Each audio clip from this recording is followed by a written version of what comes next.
Sosok Pratu Muhammad Hafifi, aksinya viral, seorang diri taklukkan 45 gangster yang blokade jalan.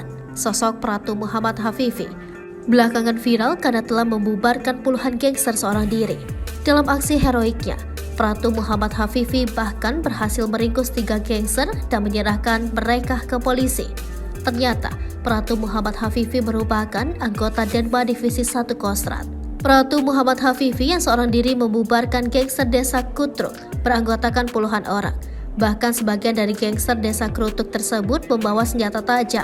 Kala itu, Pratu Muhammad Hafifi diketahui sedang dalam perjalanan menuju rumah orang tuanya yang ada di Tenjo, Kabupaten Bogor.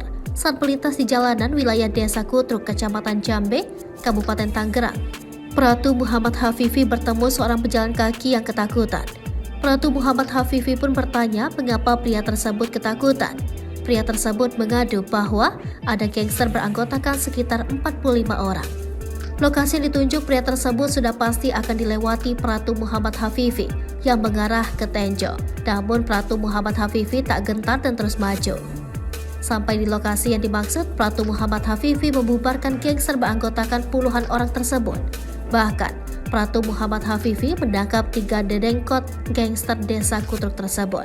Akun Instagram Info Komando menyatakan bahwa Pratu Muhammad Hafifi menyerahkan ketiga dedengkot gangster tersebut ke polisi. Masih melansir unggahan akun Info Komando, Pratu Muhammad Hafifi kini menerima penghargaan atas keberaniannya. Penghargaan tersebut diserahkan Panglima Divisi Infanteri 1 Kostrad Mayor Jenderal Bobi Rinal Makmun.